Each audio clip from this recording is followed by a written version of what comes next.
salut les amis. Allez, comme chaque semaine on procède au tirage au sort parmi les membres de la chaîne. Il n'y a eu que 3 gagnants cette semaine parce qu'on n'a pas eu les 200 likes la semaine dernière. Alors peut-être parce que la vidéo était de moins bonne qualité niveau son. Je rappelle que le petit micro cravate comme ça, il a rendu l'âme. C'était pourtant un Rode, c'était Smart Lav Plus, donc c'est quand même un très bon micro au niveau de la qualité. Par contre niveau longévité, voilà, je ne suis pas le premier apparemment à m'en plaindre.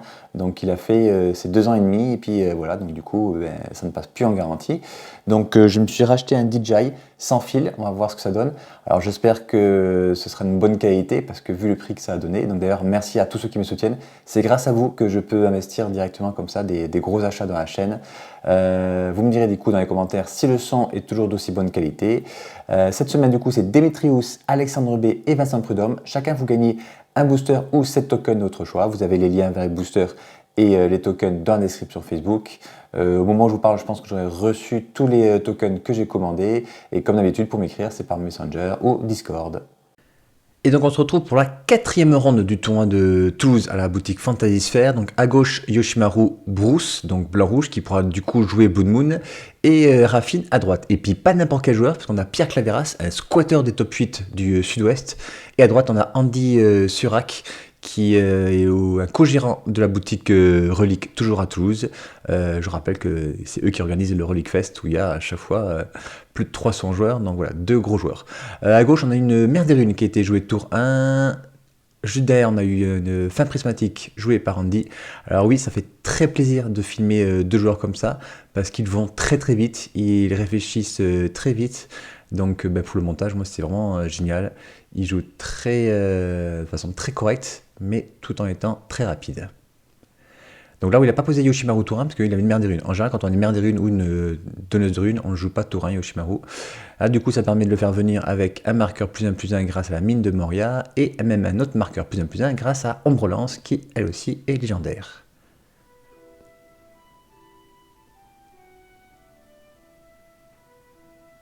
Donc les deux sont des squatteurs du top 8 dans les boutiques de Toulouse, mais aussi dans toute la région du sud-ouest. Je rappelle que Pierre Claveras, donc à gauche, qui joue ici à Yoshi, a fait top 8 du Relic Fest l'an dernier.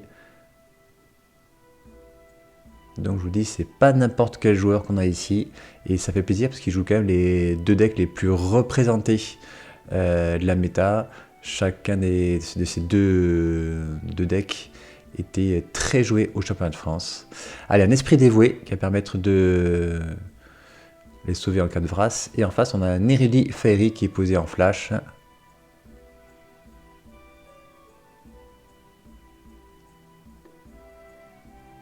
Allez, à son tour, Andy va peut-être poser Raffine. Mais on a quand même un 4-4 à gérer en face.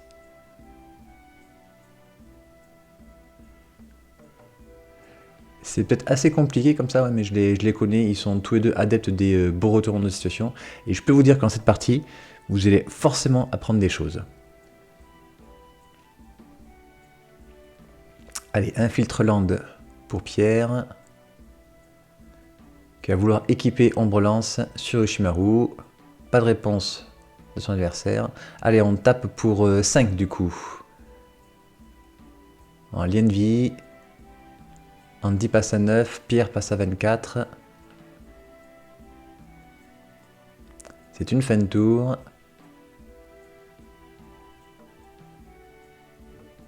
Elle n'aura rien joué ce tour-ci, Andy, donc peut-être qu'il se prépare avec des contres. Oh, la vague de parallaxe. Qu'est-ce que c'est bien cette carte. Ah oui, dans un combat, dans un duel de deck aggro ou un peu tempo comme celui de Raffine, c'est vraiment génial cette carte.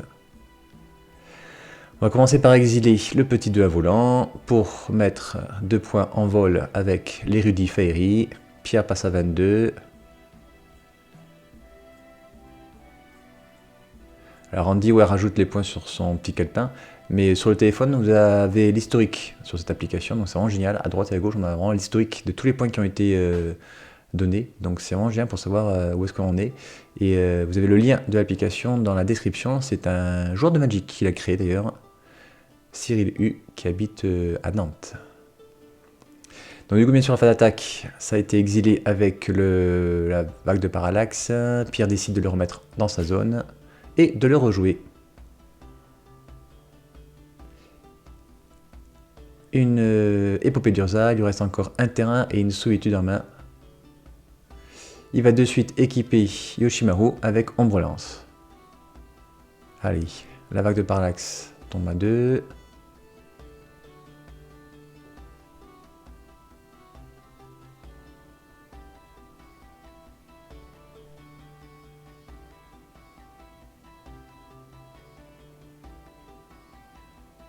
Donc n'oubliez pas, mettez un petit like sur la vidéo.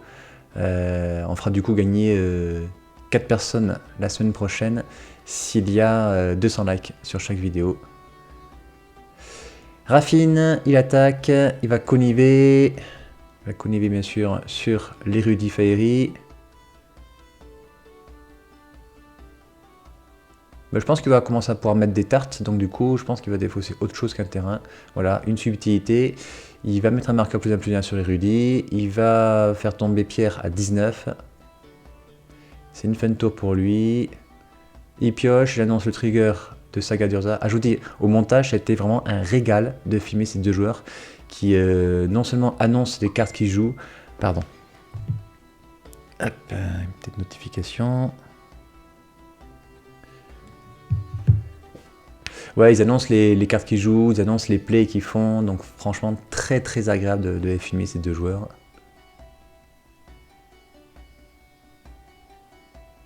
Allez hop, un château d'Eiganjo, un trigger sur Yoshimaru, mais qui de toute façon à mon avis va se faire exiler avec la vague de parallaxe.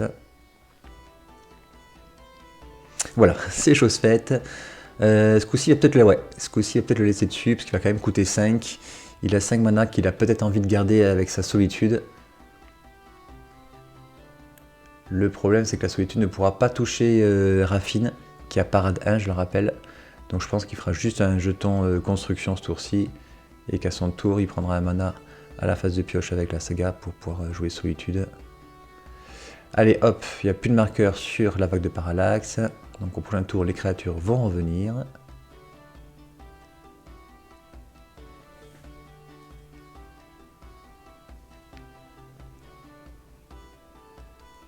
Donc il déclare une phase d'attaque.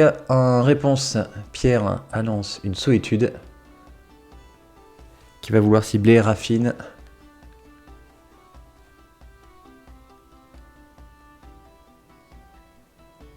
Et Andy lui annonce bien sûr de payer la taxe. Et ça marche, ça repart en zone de commandement. Il gagne un point de vie, il repasse à 9. Ça va être compliqué. Ça va être compliqué pour Andy. Ah, il attaque quand même, il attaque pour 3.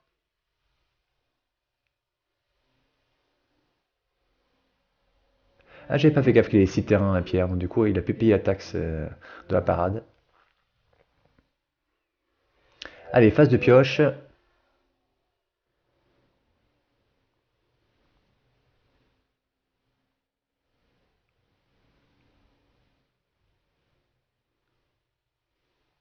Il va faire un jeton construction.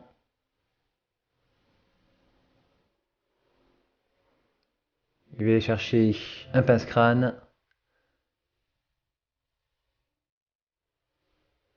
Il pose un land. Allez, il va vouloir équiper le pince-crâne sur la solitude.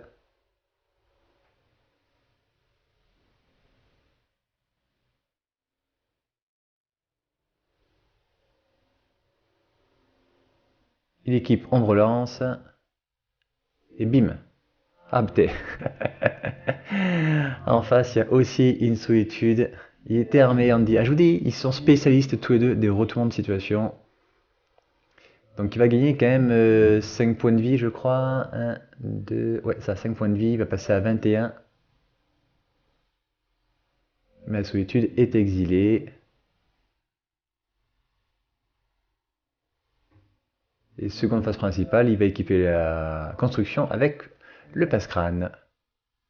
Allez, la vague de parallaxe dégage. Du coup, les créatures de pierre reviennent. Et là, il commence à avoir une belle armée.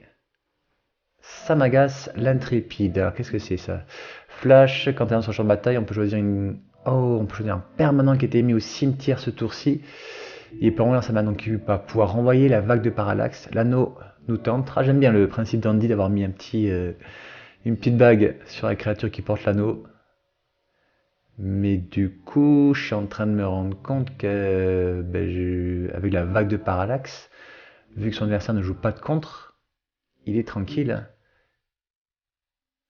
Parce qu'il va pouvoir quasiment à l'infini remover les créatures adverses. En fait, il peut exiler les créatures. Voilà, hop. Et s'exiler la sienne. Il va exiler la construction. Elle, on ne la reverra plus jamais. Il va exiler sûrement voilà, le 2-1 volant. Et je pense que maintenant, il va juste frapper voilà, avec les deux. Il va lui coller 6. Il va gagner 3. Donc on va passer de 15 à 12. Voilà. Et Andy qui n'était pas ultra bien avec une carte, la vague de parallaxe. Il est revenu vraiment dans la game.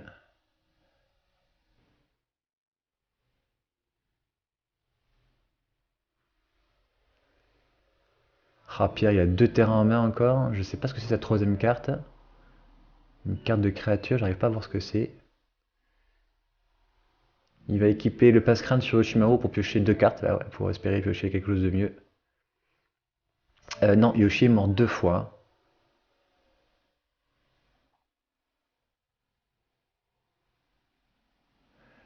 Allez, pour 5.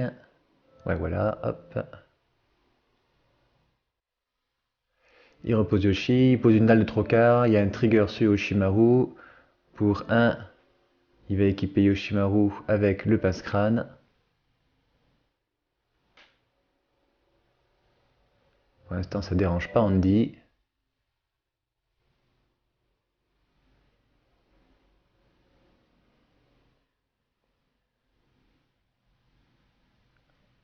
Hop, il exile ses créatures. Et voilà, il exile sa propre créature aussi. Hop, à son entretien, sa créature revient. Du coup, la vague de parallaxe est partie ce tour-ci, il la remet en sa main. Et je vous dis, et ça va être infini. Très très bon play d'Andy. Voilà, c'est ça dont je vous parlais en début de partie que ouais, c'est des choses comme ça qu'on ne peut-être pas, que n'importe quel joueur n'y pense pas. Mais eux, c'est en deux très gros joueurs. Et ce genre de play, ils y pensent lorsqu'ils montent le deck, et bien sûr ils y pensent quand ils jouent. Donc très très bon play de Andy, je vois pas comment Pierre peut revenir. Et voilà, à chaque fois il va réexiler les créatures adverses.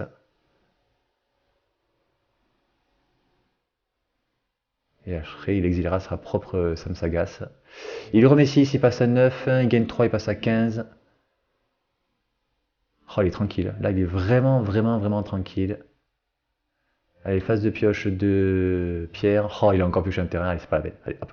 On passe à la 2, et bien 1-0 avec une belle démonstration d'un retournement de situation grâce à la vague de parallaxe. À nouveau pareil, donc au tour 1, il pose une donneuse de runes. Je vous dis, quand on a une créature comme ça, il faut la poser avant de poser Yoshimaru, qui en général se fait cramer assez rapidement. Ouh, là, la donneuse de runes est restée. Donc on va avoir un Yoshimaru qui va grossir.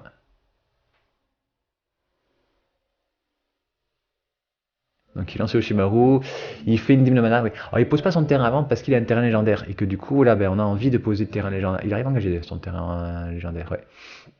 Et on a envie de poser le terrain légendaire après avoir posé Yoshimaru, mais ce qui implique qu'on peut prendre une Force Spike ou une dîme de mana comme ici.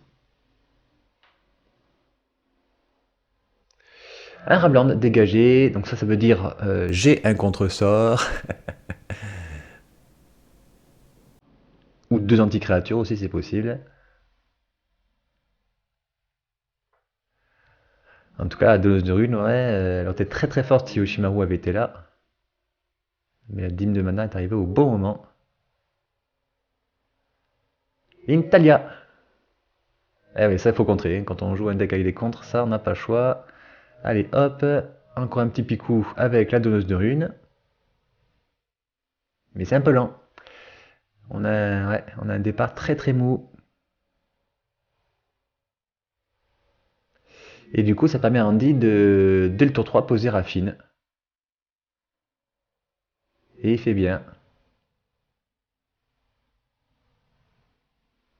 Parce qu'il avait quand même parade 1, donc il peut pas jouer n'importe quoi. Genre, il a l'apparition du Force S, mais il peut pas. Un squee, Monarque douteux. Il va logiquement y avoir une phase d'attaque avec un gobelin qui va aller se suicider sur Raffine. Hop, un petit gobelin. Bien sûr, voilà, le gobelin est bloqué par Raffine. Je rappelle que tous ces petits tokens sont à gagner sur la chaîne. Vous cliquez sur le bouton rejoindre. Comme ça, non seulement vous m'aidez financièrement à acheter, comme vous avez vu, des nouveaux micros, mais aussi à participer au tirage au sort pour gagner des tokens ou des boosters. Alors celui-ci est l'effigie de Yoda, mais aussi j'en ai fait d'autres de gobelins. Vous avez la liste dans le lien dans la description. Allez, pour un invoque, du coup, il va faire une fin prismatique, comme la première, sur un donneuse de rune. En réponse, il protège le squee mais, du blanc, et en réponse, Andy fait un retour au pays sur le squee. Un dénic. Une fin attaque, il va conniver, il pioche, il défausse un non-terrain, donc on va marqueur +1/+1 sur Raffine. Et ça met 2. Ah, je vous dis, il joue très très vite, c'est vraiment ultra agréable. Alors peut-être que les débutants vont peut-être avoir du mal à suivre, mais pour moi au montage c'était vraiment magique. Même si j'accélère quand même les phases où ils vont bien sûr chercher leur terrain. Et bien là voilà, l'apparition du Force Céleste, qui va vouloir exiler Raffine, il demande de payer la taxe, où il paye 1 pour l'Horizon Land. Et on a un déni qui est 2-3, qui va me permettre de mettre des petits coups et gagner des points de vie.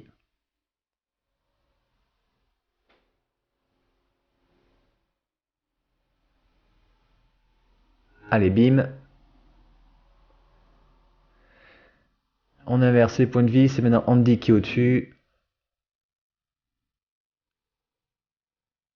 Et on pose à son tour une donneuse de runes.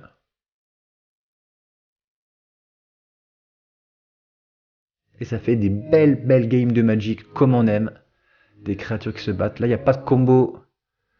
Là, on fait juste des belles interactions entre des cartes avec une foudre sur la donneuse de runes avant qu'elle n'ait plus mal d'invocation. Il perd un pour l'Horizon Land et une Chain Lightning sur Denick. Oh, une manœuvre irréprochable. Alors je rappelle qu'on était avant la date des cartes bannies, donc du coup elle était encore valable. Là en l'occurrence il la joue pour 3, donc c'est correct. Et ah oui, très bon play, il fait éclaircir mais sur son propre sort plutôt que de faire sur la manœuvre irréprochable. Du coup au prochain tour il aura quand même la Chain Lightning et en plus il a pioché une carte. Très bonne idée de Pierre. Je vous dis encore une fois, ça c'est des plays que n'importe qui ne ferait pas. Donc oui, il n'a pas réussi à la cramer ce tour-ci, mais il a pioché une carte et il va la cramer au prochain tour. Et on ne verra plus la manœuvre irréprochable surtout.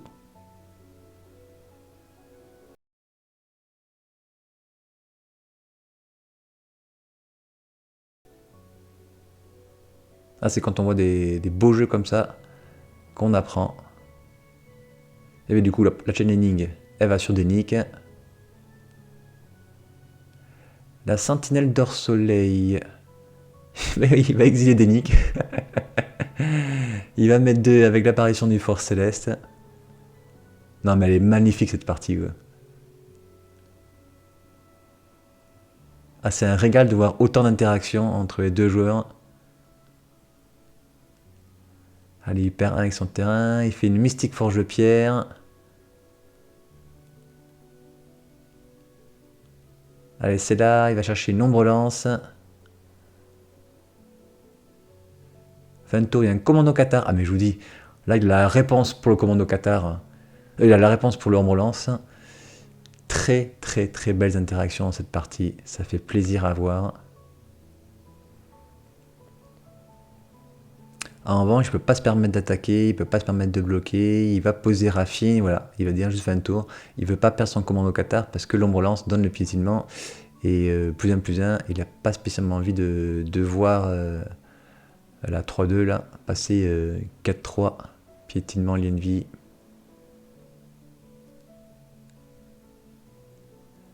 Du coup, l'ombre lance est posée.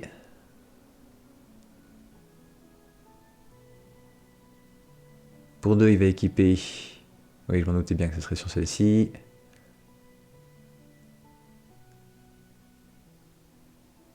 Et ce coup-ci, il va accepter, il va juste prendre les 2 points de la. Les 4 points. La grosse créature. Il y a le retour au pays qui est exilé. Il va juste bloquer l'ombre lance. Voilà. Il va prendre 4. Et Pierre va gagner 4.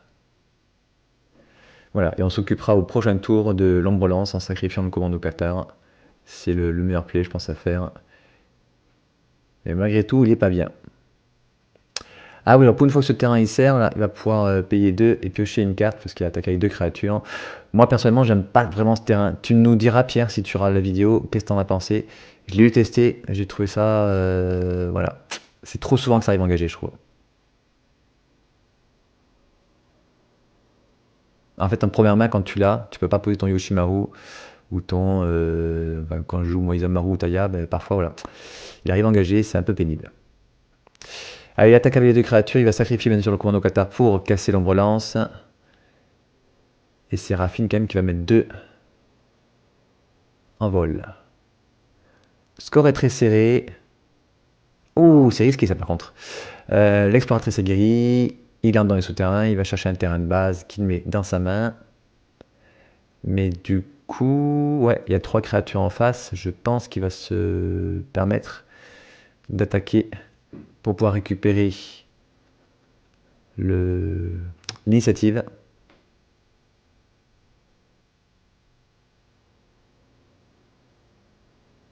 Ah non, il en a une aussi en main. Oh, c'est énorme. Mais cette partie de folie, quoi. Ah, vous nous régalez, les mecs.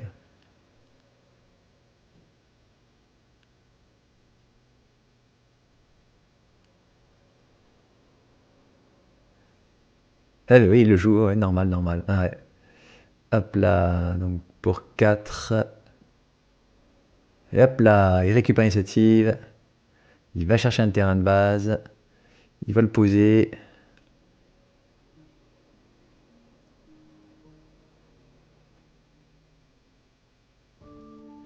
Un pince-crâne. Qu'il va équiper, hop, sur la 3-2 qui passe du coup 4-1. Et bim. Il va exiler, il va exiler, il va exiler la fin prismatique. On ne sait jamais s'il y avait un Magence vif qui arrivait en face. Andy perd 4, il passe à 6. Je crois qu'ils ont oublié de le mettre sur le téléphone. Mais Andy est à 6. Voilà.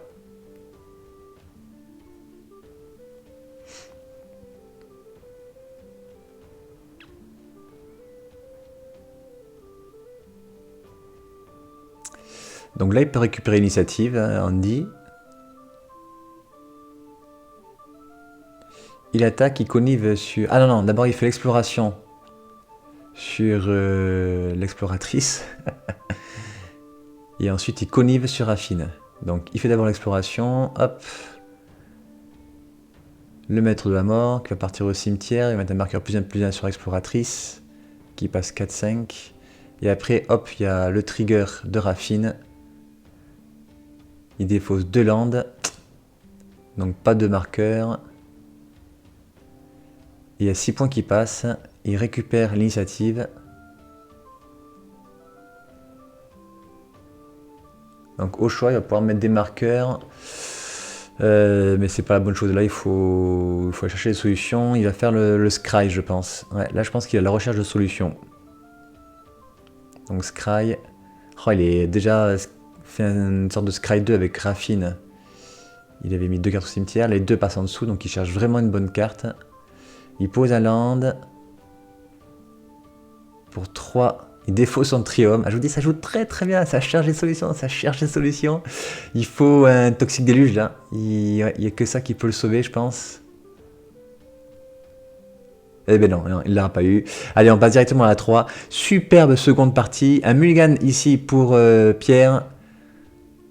C'est Andy qui commence la partie. Ah ben je vous en parlais, voilà, du Minas Tirith. Des fois, voilà, on l'a en première main et voilà, on n'a pas de créature légendaire et ça arrive engagé et ça nous empêche de poser du coup Yoshi. Donc ouais, Pierre, j'espère franchement que tu nous diras ce que tu en penses de ce terrain. Un Ravland, il passe à 18.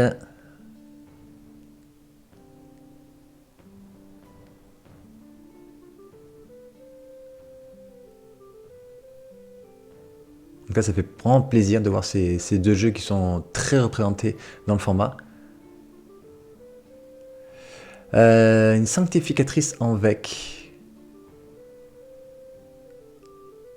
Alors c'est sûr que contre Andy, c'est pas ultime.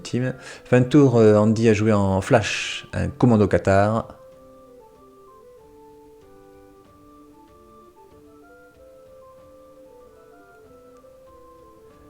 Alors est-ce qu'il a posé Raffine, Conivé, sachant que quoi qu'il arrive, de toute façon, il va se faire bloquer, le commando Qatar il va mourir. Ou est-ce qu'il va garder ses terrains dégagés? Ouais, il va juste attaquer d'abord. On va tester, voir la réaction de Pierre. Mais je pense qu'il va bloquer quand même. Ouais, je pense qu'il bloque, voilà.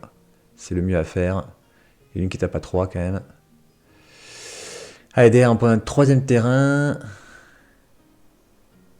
Oh, l'aventurière. Allez, c'est parti pour une interaction. On va récupérer l'initiative. On va chercher un terrain de base. Mais sachant que Pierre n'a pas de créature, on va garder l'initiative.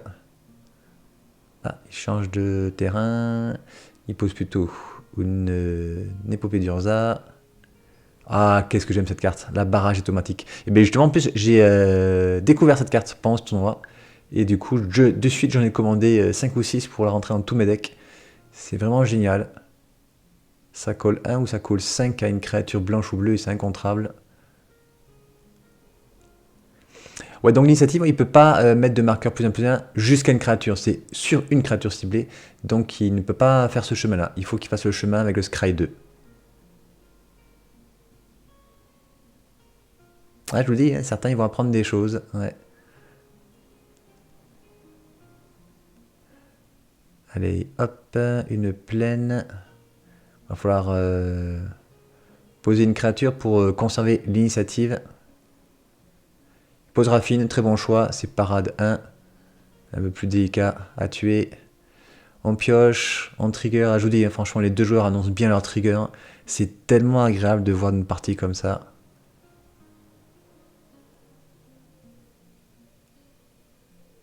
Ouf, la floraison de l'arbre blanc, ça c'est vraiment très très fort. Et heureusement, c'est contré avec un Colasor. Sinon, Yoshi aurait été très gros. Il aurait été 4-3, parade. Oh, la petite pyrokinésie qui va bien. Qui va vouloir tuer du coup Raffine. On demande de payer la parade, c'est payé. Et hop, un petit coup de Yoshi. On va récupérer l'initiative, on va aller chercher un terrain de base. Je crois en revanche qu'il a déjà posé un terrain, donc du coup ce sera une fin de tour.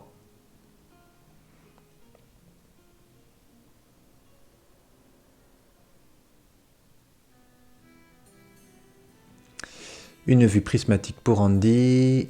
Qu'est-ce que c'est ça? Le Mécanoptérix forgé d'or. Une 1-3 vol lien de vie. Et qui fait que nos autres permanents légendaires ont parade 2. Alors du coup, forcément, avec Raffine, ça fait une parade 3. Et derrière, un petit Bob, un obscur confident. On va essayer d'aller plus vite que son adversaire.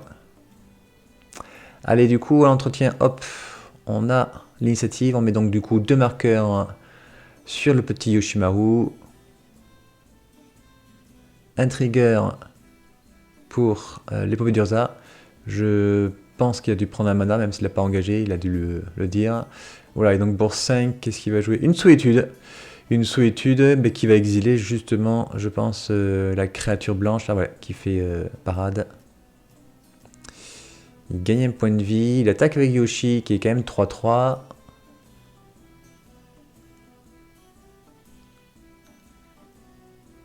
Ça joue des bêtes, ça joue des interactions. Ça pioche des cartes. Hop, on pioche un Dénic. On passe à 13.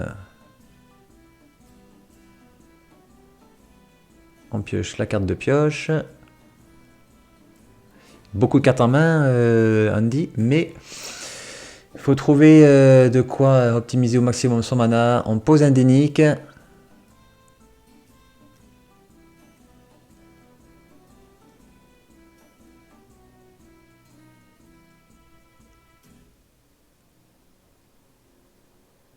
Et c'est une fin de tour.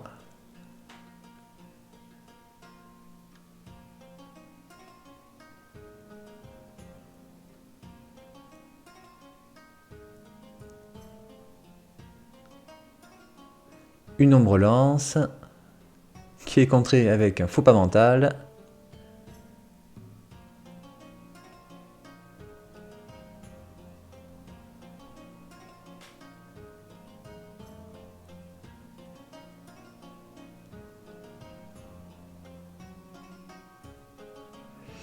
Il va équiper le pince-crâne sur la solitude pour gagner un maximum de points de vie.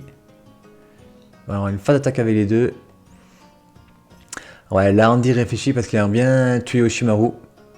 Mais s'il veut faire ça, il faut qu'il bloque avec ses deux créatures. Et si Pierre a un anti-créature, alors certes il n'a plus qu'une carte en main, mais si la carte qu'il a en main c'est une foudre ou un retour au pays, il va perdre ses deux créatures. Il tente quand même le coup, il bloque avec les deux. Et du coup, ça où il doit décider en fait dans quel ordre il va essayer d'infliger le blessure. Donc il va d'abord essayer de tuer Dénic. Voilà, donc du coup, Dénic meurt et il laisse Bob sur la table. Est-ce que c'était un bon choix de laisser Bob? Ça permet à Andy d'aller chercher les bonnes cartes. Il repose la Sentinelle d'Or Soleil.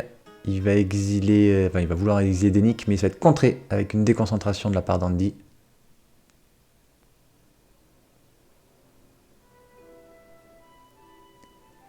Pioche une carte, c'est une tour de commandement, donc il perd un peu de points de vie. Ouais, le choix était compliqué, ouais. Soit on tuait Dénic et on empêchait son adversaire de remonter en points de vie, soit on tuait Bob, mais du coup, ouais, son adversaire gagnait des points de vie, mais ne piochait pas de cartes. Il a fait le pari qu'il voulait pas qu'il... Ah, c'est vrai qu'il récupère l'initiative. Il récupère l'initiative, donc du coup, qu'est-ce qu'il va décider? Il va décider de créer un jeton de trésor.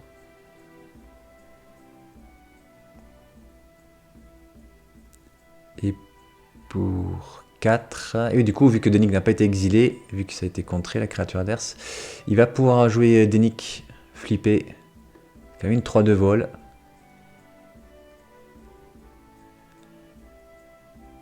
Il a plus que 2 cartes en main. Est-ce qu'on va... Et là, on n'a pas envie qu'il récupère l'initiative, donc du coup, on va bloquer, je pense. On va bloquer avec Dénic, enfin avec ouais, le flip de Dénic. Voilà, on va bloquer. Il va gagner 4 pierres et surtout va piocher 2 cartes.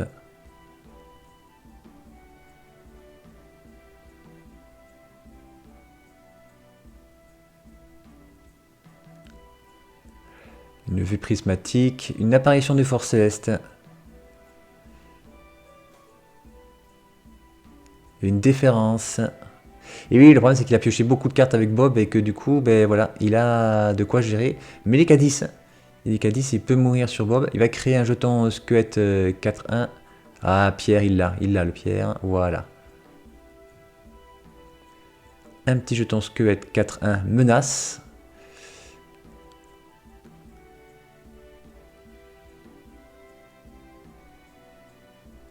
J'ai pas fait gaffe à Andy à ce qu'il a pioché, mais je pense qu'il a dû piocher un terrain vu qu'il n'a pas perdu de point de vie sur l'obscur confident. Ouf, Nemesis. Oh, là, ça va être compliqué pour Pierre, même si... Oh, magistrat de granit. On ne pourra plus rejouer Yoshimaru. Il met 2 avec le Bob. Et pour l'intour, il fait qu'il pose Raffine. Et ça va être une grosse phase d'attaque. Oula, petit... voilà.